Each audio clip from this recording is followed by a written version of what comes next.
So, welcome to the second lecture of digital system design with PLDs and FPGAs. In the last lecture I talked about the content of the course objective, what are the competencies I hope you will develop at the end of the course, a reference book and the mode of giving the exercises during the lectures. All that was covered in the course objectives and contents. Then I started an overview of the field or revision and overview of the field. So, quickly we will recapture the overview we have done the last lecture, then continue with this revision and overview. So, let us move on. I said in learning you learn always bottom up, that means from the smallest building block to the complete system you go hierarchically, that like a transistor, gate, combinational, sequential and the system. But while designing you go top down, like you take a processor, break into pieces, take each piece and make it into further pieces and go all the way to the gates and the transistors. So, when you design you should remember that this is the hierarchy we use, but while learning the opposite is the thing. We have run through some example, like you start with transistors, construction, characteristics, symbol, then you make gates out of the transistor, various gates, its input output characteristics, then you build further useful circuits like full adder using XOR gate, AND gates and OR gates by writing its truth table, minimizing it and implementing it and so on. At the next level we use this as a building block to build even a bigger multi-bit adder, in this case the 4-bit ripple adder made of 4 full adders. Then having known this, then we can go to the next level of building with these building blocks, the combinational and sequential building blocks, a multiplier with multiplicand, accumulator, multiplier with adder and so on. But in the case of design we do the opposite. Having known the multiplication algorithm, we design an architecture with higher level sequential and combinational components, then each block is designed separately. In this case I am illustrating one of the block design. So, you take the adder, then that is shown as a 4-bit ripple adder. In that it is made of 4 full adders and full adder is taken, that is designed, and then this is taken, the gates are designed in terms of transistors and so on. Like when you design a chip, even this you have to go further, you have to make the transistor layout in the chip and the mask and so on. But our interest in this course is up to here. When we come to this point the front end design is over, that we convert the spec or the algorithm into a gate and flip flop level circuit. So, that is the front end design, that is the focus of the course. So, let us move forward, and as I said when you design the major constituent of the design, the first foremost important thing is the function, and you have learned all the building blocks in your undergraduate curriculum. There is a combination circuit, all these blocks like encoder, multiplexer, arithmetic circuit and so on.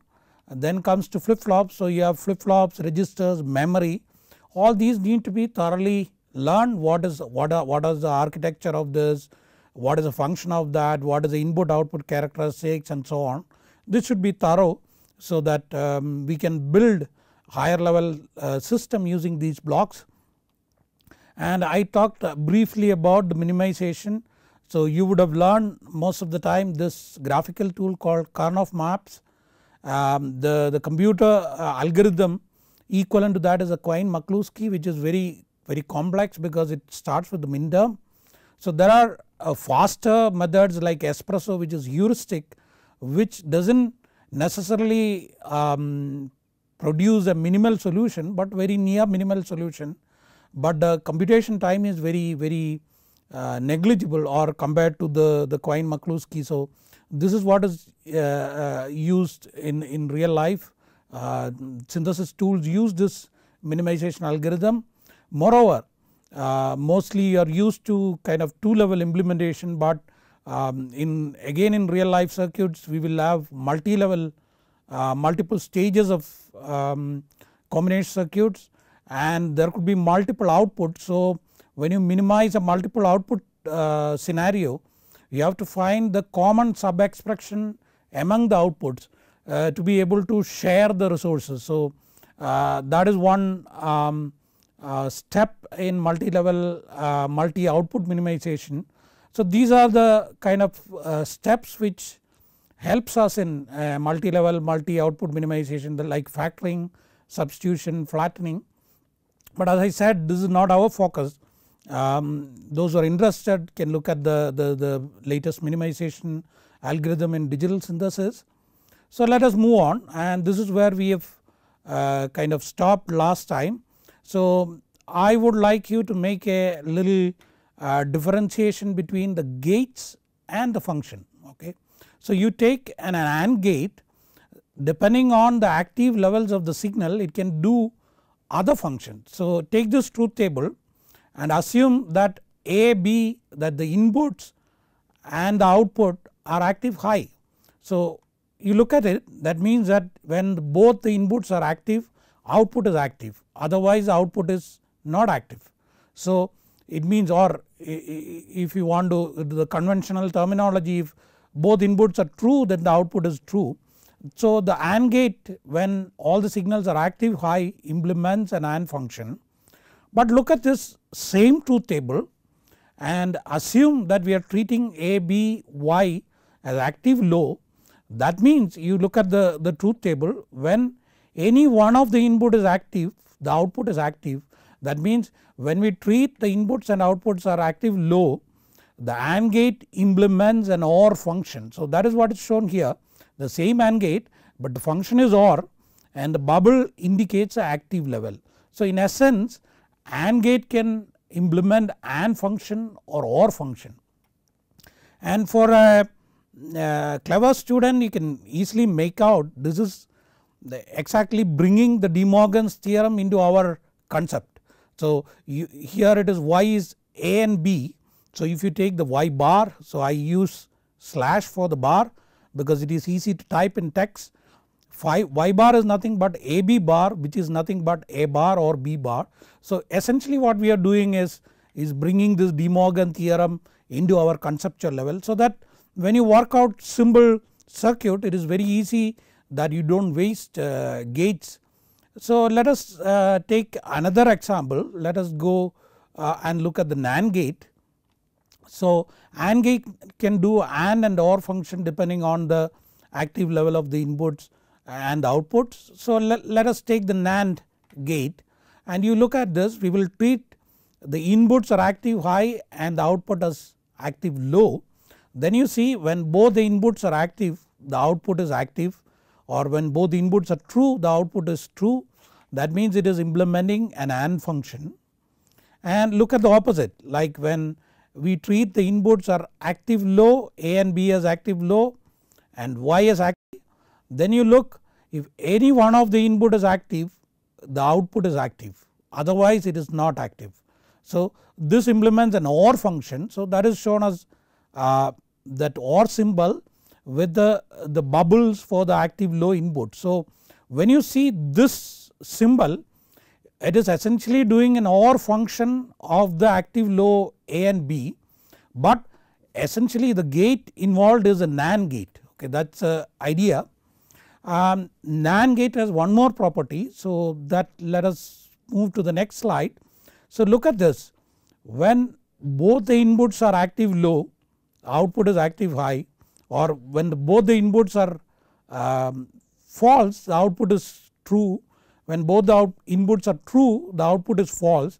It shows that if we tie it together, so you tie A and B together like this and you have a single input, then if input is 0, the output is 1, input is 1, output is 0. So this NAND gate can act as an invert, it can implement an invert function or act as an inverter. So NAND is called a universal gate. It can implement AND function, OR function and invert function. So in conclusion, if you take NAND gate and NOR gate, these are universal gates. Depending on the active levels of the signal, it can implement AND, OR or invert, but both AND gate and OR gate can implement both AND function and OR function. So this is making a difference between the gates and the function, and also we are essentially bringing in the De Morgan's theorem into the concept. So let us move on. An example of this which you often do is that you have an AND OR implementation, say 2 AND gates feeding an OR gate. So let us put a bubble here, that means invert it, and to compensate for this inversion or bubbling we will put another bubble at the input here. Similarly put a bubble here and bubble here, so that it is equivalent, these two circuits are equivalent. But the moment you put that, you know that this is an AND gate which is doing an AND function, and this is also an AND gate which is doing an OR function. Okay. So you essentially convert an AND OR into a NAND. By applying this concept, you do not have to do a De Morgan's theorem. Very simple conceptual way you can convert this AND OR into a NAND kind of representation. That is why the beauty of differentiating the functions and gates. So let us move. So again an application is shown here. Suppose you have an Boolean equation like A bar or B bar and C bar, then if you take it in a very naive way without kind of trying to minimize it, then you will put 3 inverters A bar, B bar, C bar, put an OR gate, and then everything will be this output and the input is ANDed to get. So you end up with say 5 gates. But if you apply the method we have discussed, then we put these are come as bubbles. So here is a bubble and we have one bubble here. So to compensate, like here for this inverter, to make it symmetric we put a bubble here and bubble here. So immediately you know that this is nothing but a AND gate and this is nothing but a NOR gate. So you end up with 2 gates instead of 5 gates. So though we are not going to do any kind of gate level implementation, but for small circuit very quickly you can work out. Sometime it is useful, you have a little glue logic, very simple logic, you can quickly write a VHDL code by converting like this. Not that the tool can handle it, but then sometime in simple cases you can work out at least the concept wise what you have learned. It reinforces, that is why I discussed this. Let us look at 1 or 2 other combinational components. Take an encoder, you would have studied an encoder. Let us take the example of a binary encoder. So here in the binary encoder, in this encoder you have 8 distinct input. At a time any one of the input can be active high. So we code the output as a equivalent binary number. That means if this is active, this will be 0 0 0.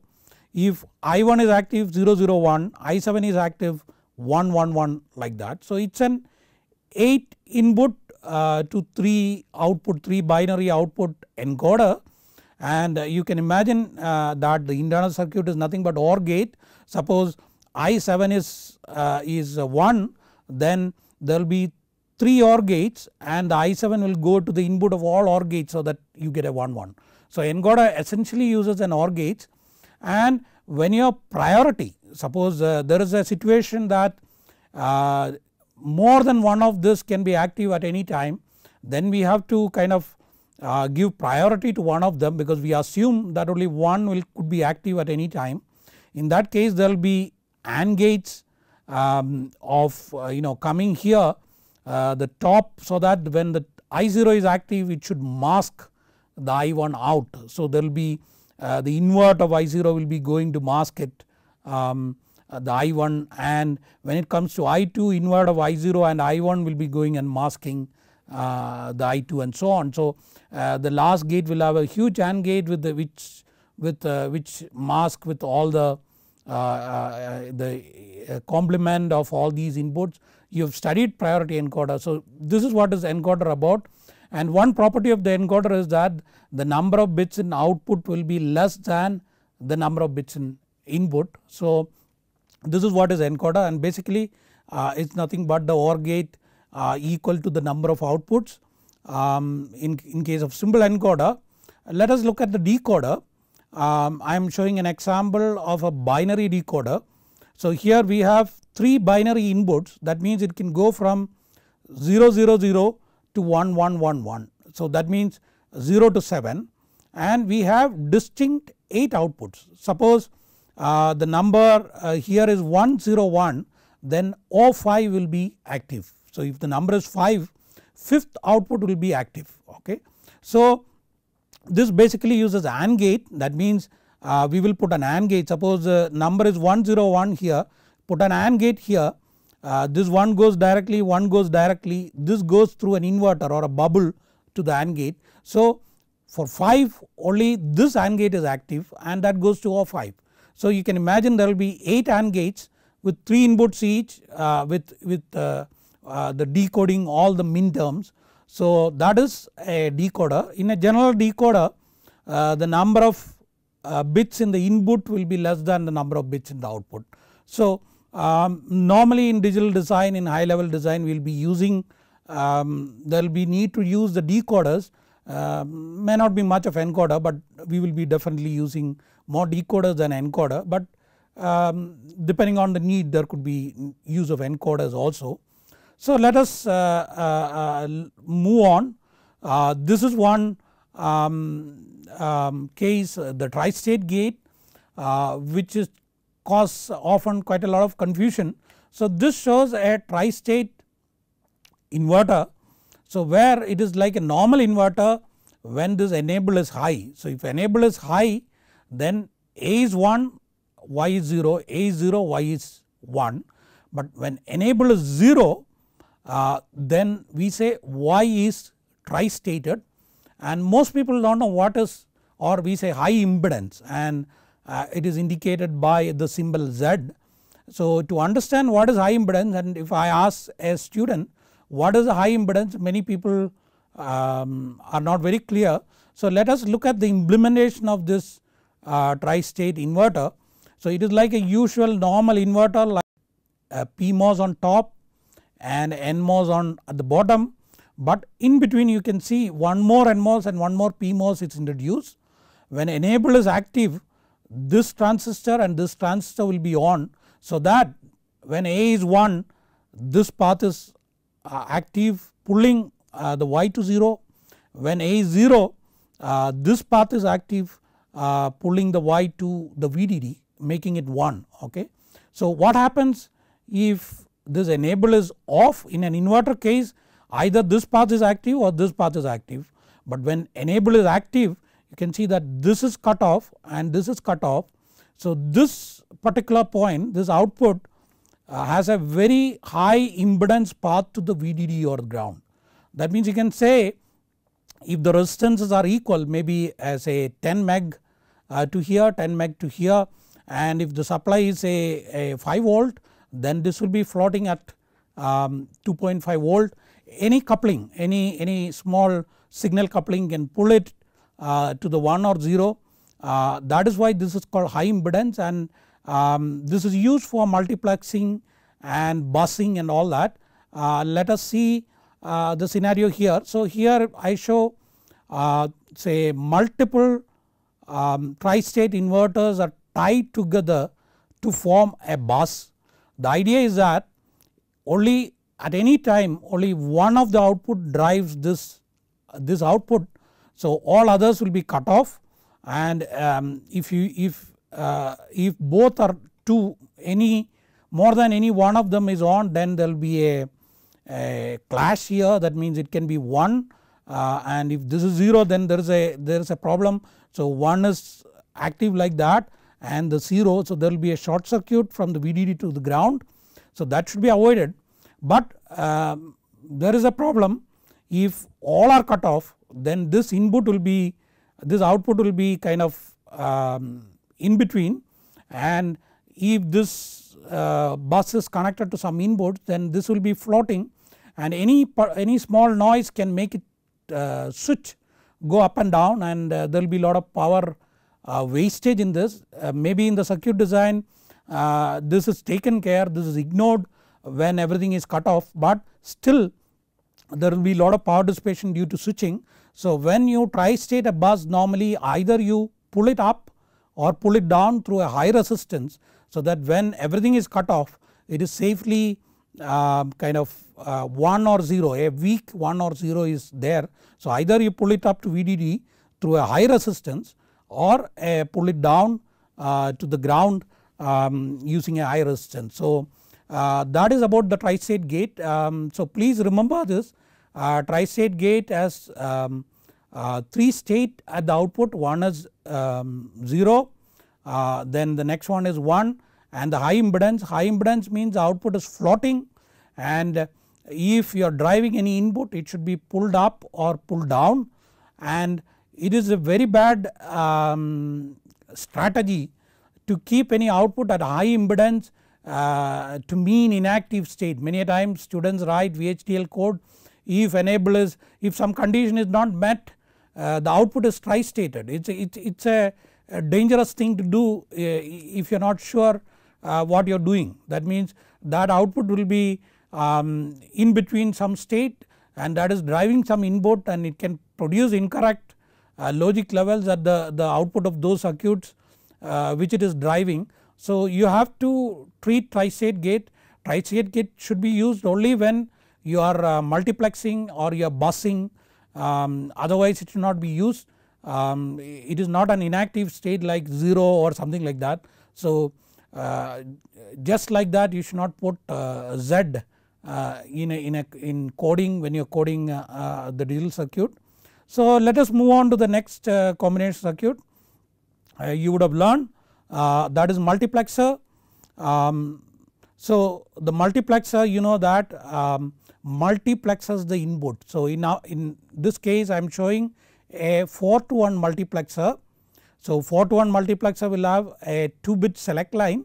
When the select line is 0, A goes to Y, when select line is 1 B, then 2 is C and 3 is D.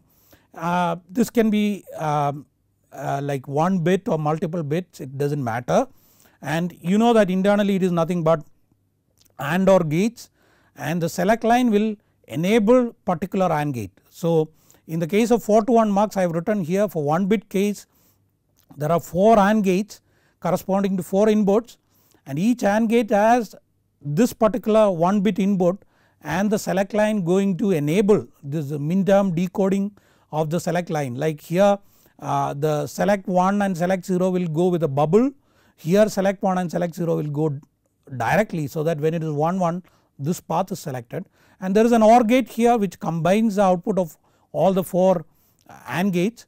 So in general if you have an 2 raised to n to 1 multiplexer, then you have at the input 2 raised to n AND gates with each AND gate is of 1 plus n inputs, that is a logarithm of the number of inputs, okay, to the base 2, 1 plus n inputs, and an OR gate of 2 raised to n input to combine all the 2 raised to n output of the AND gate. So that is a multiplexer. Let us move on to the demultiplexer. It is opposite of demultiplexer. So you have one input, depending on the select line it puts it to any one of the 4 outputs. So if the select line is 0 it goes here, if it is 2 it goes here, and so on. And basically it is an AND gate, you know that there is an AND gate. In this case there are 4 AND gates at the output, and this A goes to all the AND gates as 1 bit in the 1 bit case, and the select line goes to all the AND gates with the proper decoding, like here select 1 bar and select 0 bar, here select 1 and select 0. So for a 1 to 4 demux there will be 4 AND gates of 1 plus 2 input.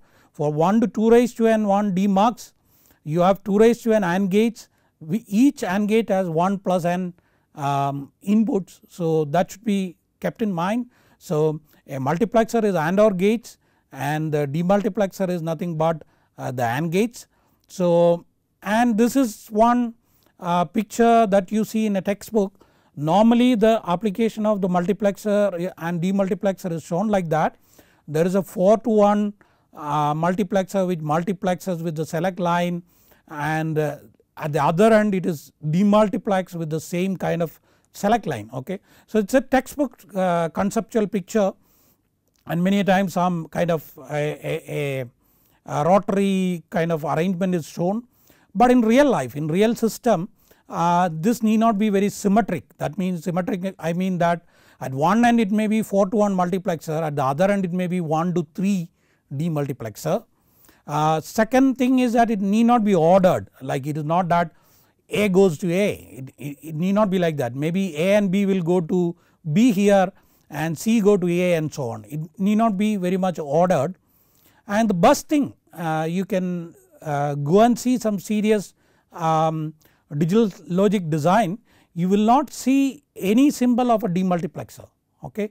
You will not see any explicit demultiplexer in the circuit. Okay. So you can think over it, please think over why that happens. Okay. It is not that the demultiplexing is not happening, it is happening, but you will not see a combinational circuit which is acting as a demultiplexer. So you can mull over it, you can come out with the answer, maybe you can communicate it to me or find the answer yourself. So that is about multiplexer and demultiplexer. Let us move on. Let us so that is a kind of a quick overview of some of the components of the combination circuit. So I have told you about the gates and the function. So as I said, an AND gate can do AND or function, NAND gate can do AND or invert function, similarly NOR gate. So they are universal gate, and essentially we are building the De Morgan's theorem into our concept. And second thing I have told you is about the tri-state gate. What is the tri-state high impedance and the care need to be taken while using the tri-state gate, or what are the application of tri-state gate. And the next thing I talked about is the encoder and decoder. Encoder, what is the structure of encoder, what is the structure of decoder. Then we looked at the multiplexer and demultiplexer, what is multiplexer and what is demultiplexer. And the real life circuit is not like textbook picture, you may not see a demultiplexer symbol, and as I said, you please think over and come out with an answer why there is may not be a combinational demultiplexer. You know, explicitly the symbol is not there in the real circuits. So let us look at the flip-flops and latches. So this is important. So this shows a latch, a transparent latch, it has an input D and the output Q, and there is a clock, and the operation of that the latch is that when the clock is active, when the clock is high, so I am sorry for this picture, these are lines, this is the real waveform and these are the lines which shows the edges. So do not confuse, and these are the kind of lines, dotted lines to show the clock edges to match it. These are the waveforms. So you see when the clock is high, the Q of the latch follows the input. Okay. So when the clock is high, you can see the Q is exactly same as the D, but when the clock goes low, whatever was the input is latched, and so it remains.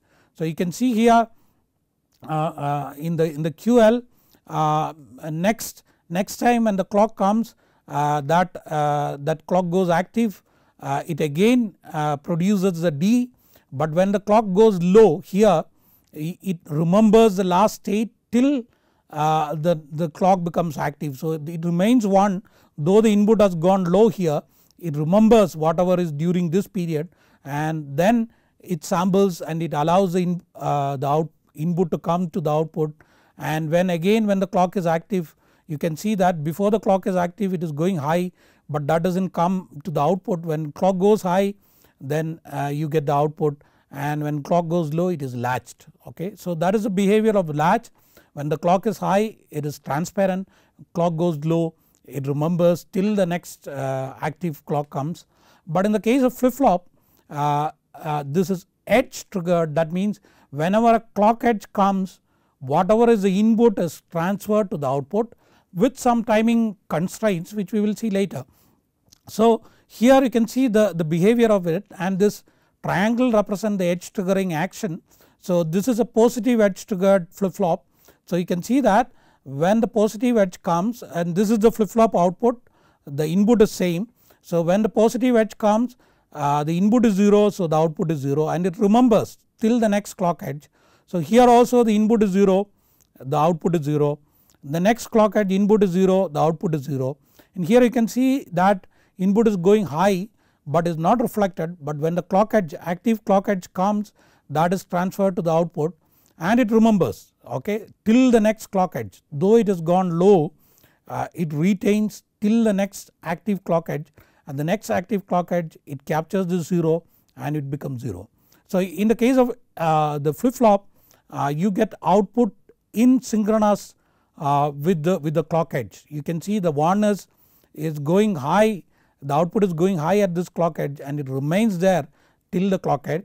Not so in the case of the latch, because when the clock is active, whatever is the input changes will be reflected in the output. So there is a difference between the latch and the flip flop. In most cases we will be using the edge triggered flip flop in the design. There are special cases where the latch can be used in advanced cases. We may not see those cases in this course, but we will stick with the use of flip flop in this course. So let us move on. So that is the sequential part. We have seen an overview of the combination circuit. Now we have seen the sequential circuit, what is the difference between latch and the flip flop, and the flip flop is edge triggered. It can be positive edge triggered or negative edge triggered, and it is synchronous with the clock edge, and so that is the one important part of the digital design, the function or the logic. And we have seen some basic sequential circuit and the combination circuit you have learned, and this is very useful. So keep in mind there are other parts which I am not touching upon. I hope you revise and understand that, and let us move on to the next important requirement. So that is nothing but the timing. Okay, once you have tackled the function, once a circuit is working, then the next important thing is the timing, and now we will look at the timing for the basic timing parameter for a combination circuit and a flip flop. From there we can build the more complex timing details of the digital circuit. So let us turn to our slide. So for combination circuit, essentially say like take an AND gate, essentially it is a propagation delay. That means if one of the input changes, how much time it takes for the input that change to propagate to the output. Okay. So from A to Q, how much it takes, that is the TPD or propagation delay. Now there is a difference. TPD is divided into two sections or two parts. One is TPLH and TPHL. Okay. So this is the propagation delay. TPLH is the propagation delay when the output switches from low to high, and TPHL is when the output switches from high to low. So this will be different because you see the circuit is not symmetric.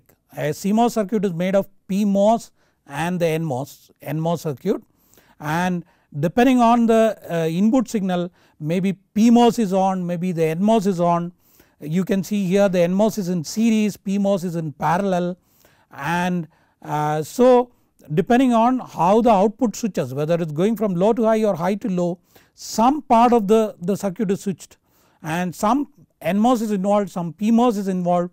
You know that the mobility of electrons and holes are different, maybe the sizes of these transistors depending on the design is different. So that all makes a difference in the propagation delay. So normally in a combination circuit you need to specify the propagation delay from each input to each output. So most of the time manufacturers will specify in the symmetrical case the worst case delay.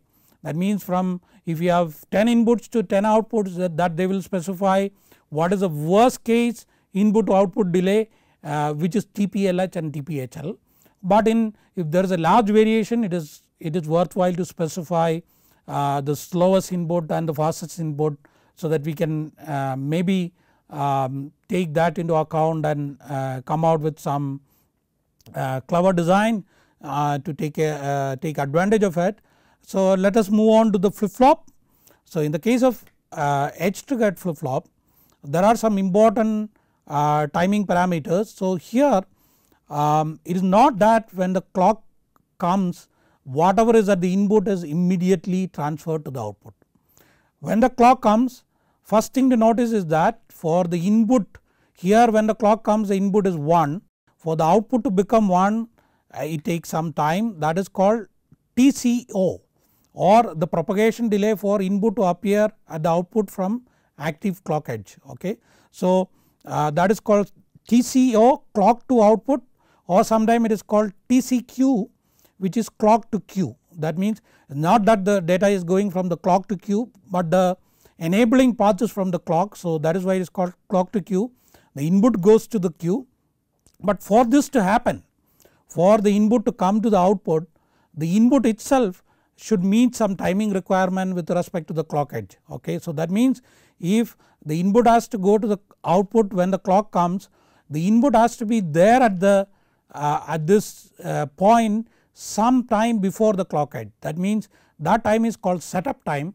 So input should be set up some time before the clock edge.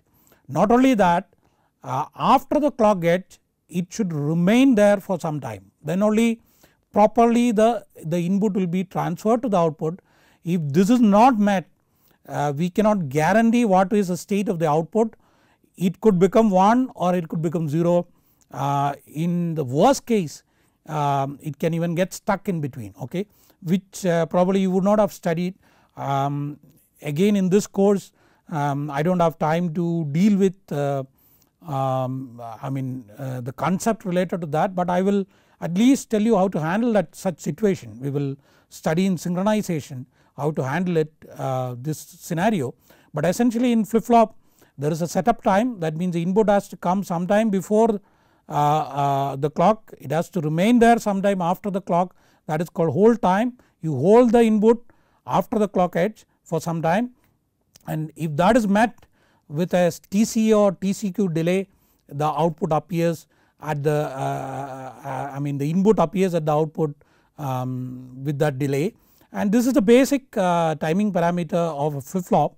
So knowing this, that is basically the combinational delay which is TPD, propagation delay which is TPLH and TPHL, and this the TCQ in the case of flip flop, and setup and hold time. We can build all other timings whichever is required for the sequential circuit from this basic timing. The next level we can build on this understanding. So if you have not learned this part of the timing, please learn it now. Let us move on. So I want to show an example, some kind of application of the timing. Let us take this circuit. You have an AND gate with a 5 nanosecond delay. Input, one of the input is coming directly to one of the inputs of the AND gate. The other input of the AND gate goes through 3 inverters, each of 5 nanosecond delay. So this point is called A, this is intermediate point is called B, and the output is Y.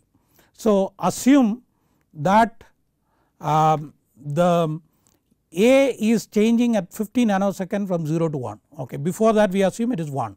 So if you do a static analysis of this circuit, what happens is that typically you learn in the undergraduate, this is 0, that means this is 1 because of the odd number of inverters, this is 1 and this is 0, 1 and 0 is 0. If this becomes 1, this input is 1, this is 0, again the output is 0. So we are expecting a constant static 0 at the output, but you see because of this 15 nanosecond delay for B to change from say 1 to 0, something interesting can happen. Let us look at what is the B when A goes from 0 to 1. So B will change from 1 to 0 like this after 15 nanoseconds. So at 65 nanosecond B goes from 1 to 0, but you know that A is directly connected here. So A changes here from 0 to 1. So for 15 nanosecond time both A and B are 1 here, and so that pulse will come at the output as a 1 with a delay of 5 nanoseconds. So the output Y look like this. So you get a pulse of 15 nanosecond duration which was not intended, like we were not, like after all 0 and 1 in an AND gate is 0, but we get something called a pulse, and many times it is called a glitch. And I do not know whether you have studied this is called a static 0 hazard. So whenever you have an AND gate this static 0 hazard can happen. Now you can imagine an opposite of that, a static 1 hazard. So if you have, for that you have to have an OR gate here and similar setup, but instead of A going from 0 to 1, A has to go from 1 to 0. Okay. So here an OR gate, input of the OR gate has the same structure, same circuit, and the A moves from 1 to 0, then you are normally expecting a constant static 1, but you will get a 0 glitch or a 0 pulse. This is called static 1 hazard, and you must have studied some ways of eliminating this static hazard and things like that using adding some redundant terms, product terms and so on. But the important thing is that why are we studying this? Because nobody will cook up a circuit like this. Everybody knows that 0 1 is 0, or in the case of an OR gate 0 1 is 1. So there is no need of cooking up a circuit like this. Only thing is that the only use for this circuit is that if you want a pulse out of an edge, then you can use this circuit, and definitely we will be using this kind of structure as we proceed for precisely for same application. You have an edge which is going, like something is going from 0 to 1 for a long time, but we want to convert into a pulse, you can use it. But other than that, why are we studying this hazard is that it is just a model. Okay. In real life this can happen in very kind of very nice way which you may not detect. So let us move on to the real life case. You take an AND gate with 3 inputs which is coming from some circuit through some IS in a chip, and assume that C is permanently 1. At some time instance B is going from 0 to 1 and A is going from 1 to 0. Now C is 1, B goes from 0 to 1, initially it was 0, and A goes from 1 to 0, and there is some delay here, some logic is there here, and maybe it is a wire delay. So the A does not go from 1 to 0 immediately, it stay there for some time, so you get a glitch here. So whenever there is an AND gate and the input does not arrive at the same time, or there is an unbalanced path delay, you will get the glitches at the output. Okay. Similarly whenever you have an OR gate with unbalanced path delay, you will get glitches. Okay. So that is the first thing to understand. Most of the time in your basic course you have taken everything as static, that you apply some kind of set of inputs, then you get some active high or low for a particular input, but it is not going to be like that. The outputs are going to glitch and will settle to some value. So this is quite normal, you need not be worried about it. In a moment I will tell how to handle that. So you will see a lot of glitches in combination circuit, lot of switching before getting the correct output is not a problem at all. But the main thing is that one side effect of that is that if there are a lot of switching, then there will be a lot of power dissipation, because the power dissipation is proportional to the switching.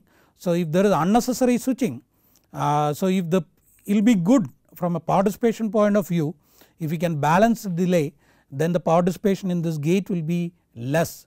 So that is about the hazard, and in this case we have seen that in is 1 and there is one glitch. So but you can imagine a situation where input changes once and there could be multiple glitches at the output, and that can happen in a multi-level circuit.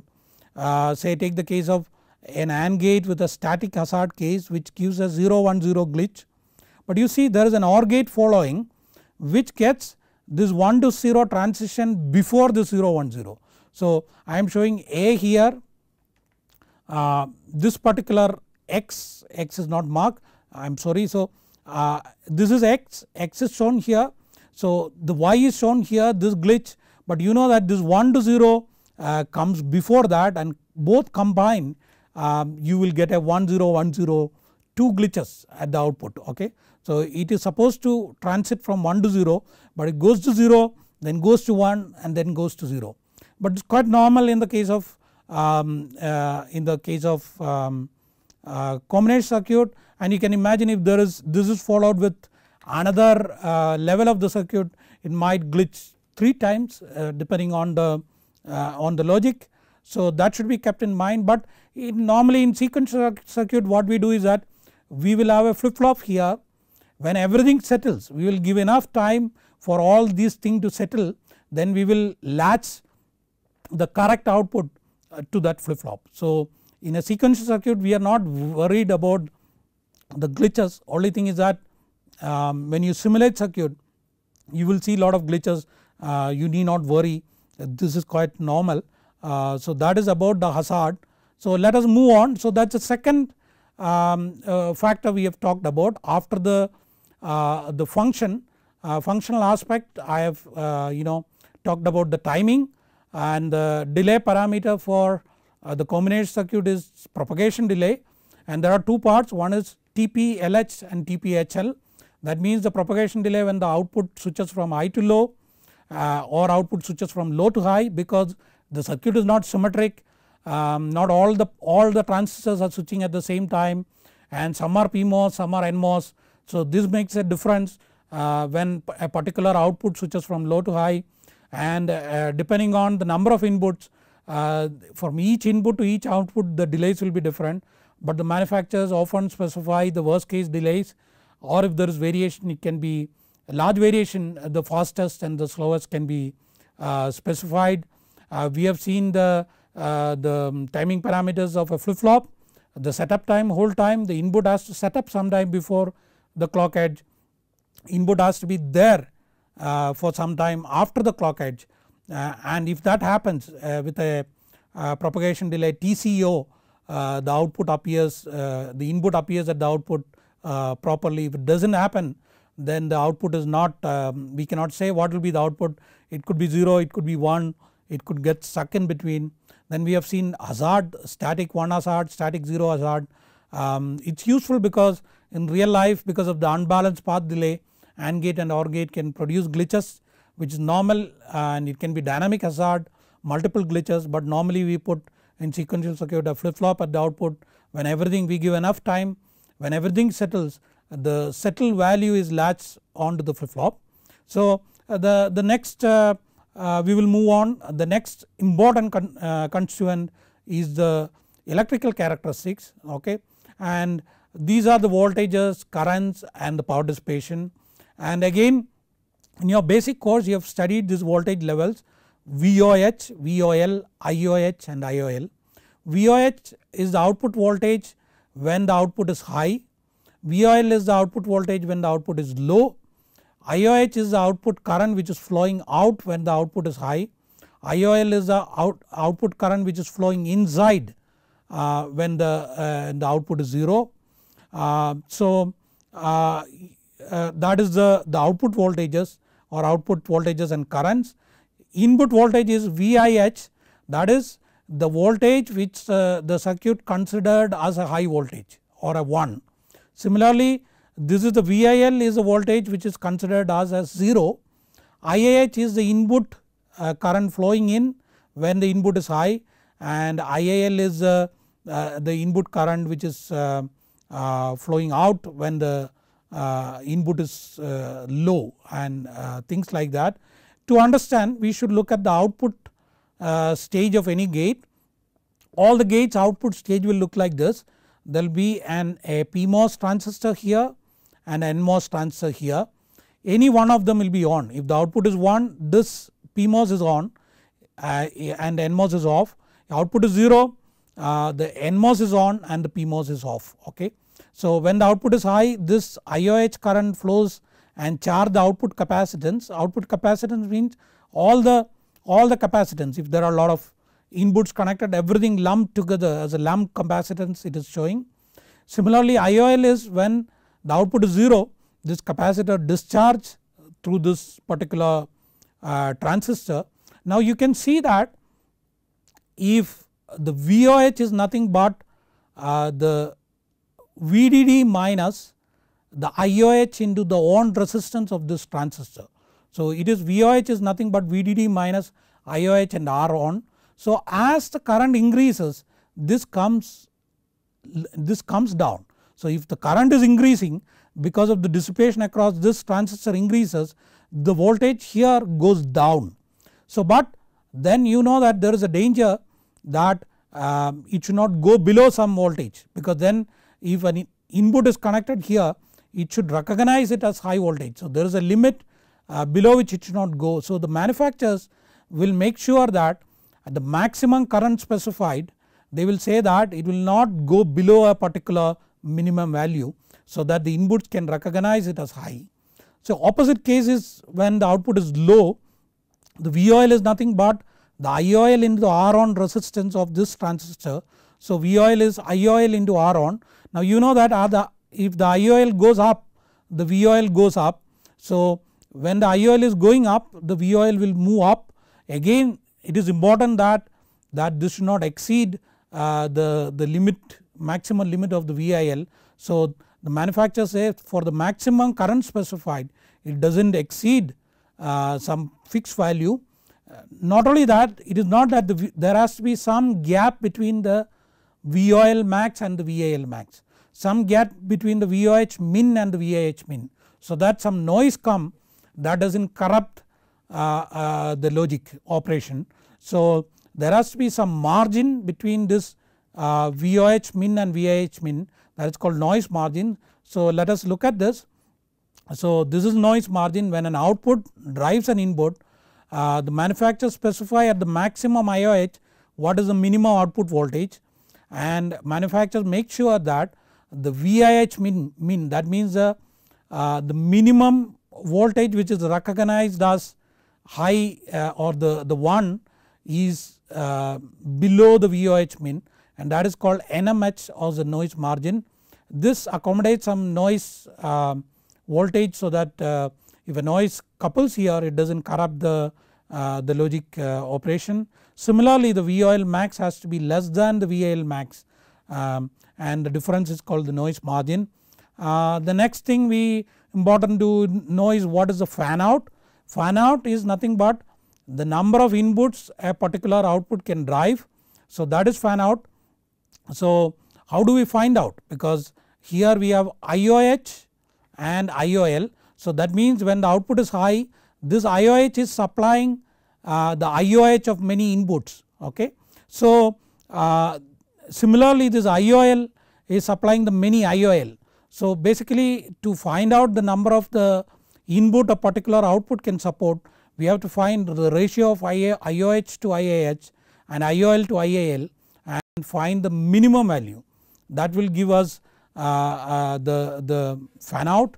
So the fan out is nothing but the minimum of IOH max by IH max and IOL max and IAL max. So that is the fan out in the case of digital circuit. And you know that when a output stage, like take this case, the supply is VDD, assume that this capacitor is C, then when you know that when suppose this is switching on and off with a frequency of f, you know the energy stored here is half CV squared f, but there are two paths with switching on and off. So half CV squared f plus half CV squared f, then you will get the kind of switching dissipation. It is not the leakage, the switching dissipation is nothing but the C, which is the output capacitance, VDD is a supply voltage, and F is a frequency for an output single output stage.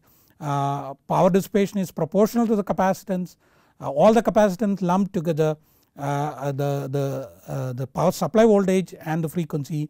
So one good thing is that the power dissipation is quadratically related to the power supply voltage. So that is why many a times the supply reduction, the feature size reduction happens when you reduce the feature size.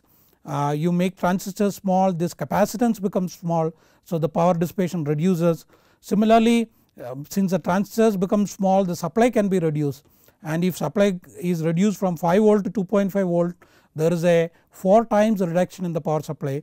But this frequency many a times people are not interested in reducing it, it goes higher and higher the year after year. So that is about the power dissipation equation. So here in the electrical characteristics we have seen basically the voltages and current, VOH, VIH, VOL, VIL and IOH, IAL, and we have seen that the VOH comes down as the current goes up. So there is a minimum for VOH, and VOL goes up when the current goes up.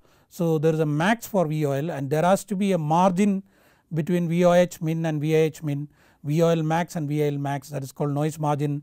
And the fan out is the ratio of the currents, the minimum value of it, and the power dissipation is CV squared F.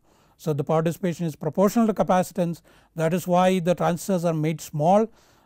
Two purposes: the power is reduced, and also the area comes less, so that within the same area more transistors can be put, and the power supply and the feature size is reduced. The power supply can be reduced for a quadratic reduction in the power dissipation, and similarly power dissipation is proportional to frequency.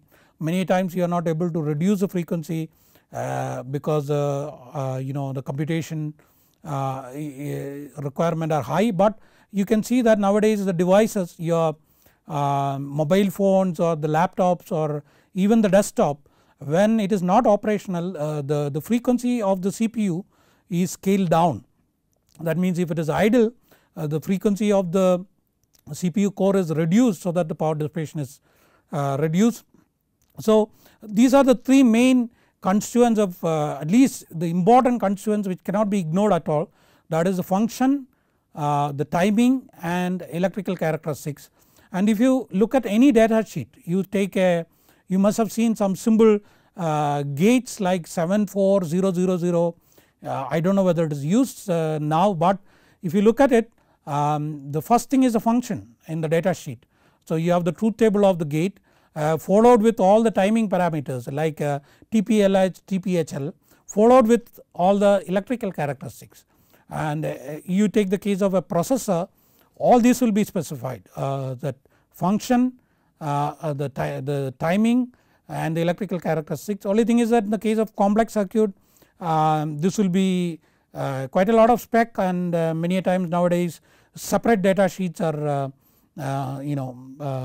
issued for each of this thing. So that's I can say a brief revision of the basic. Now what is left in this overview part is that a quick review of the present state of the digital VLSI or FPGA so that you are in touch with the field before we get on with the serious design. So I hope you enjoyed this lecture. Please go back, review, refer to the reference book, learn well, and I wish you all the best. Thank you.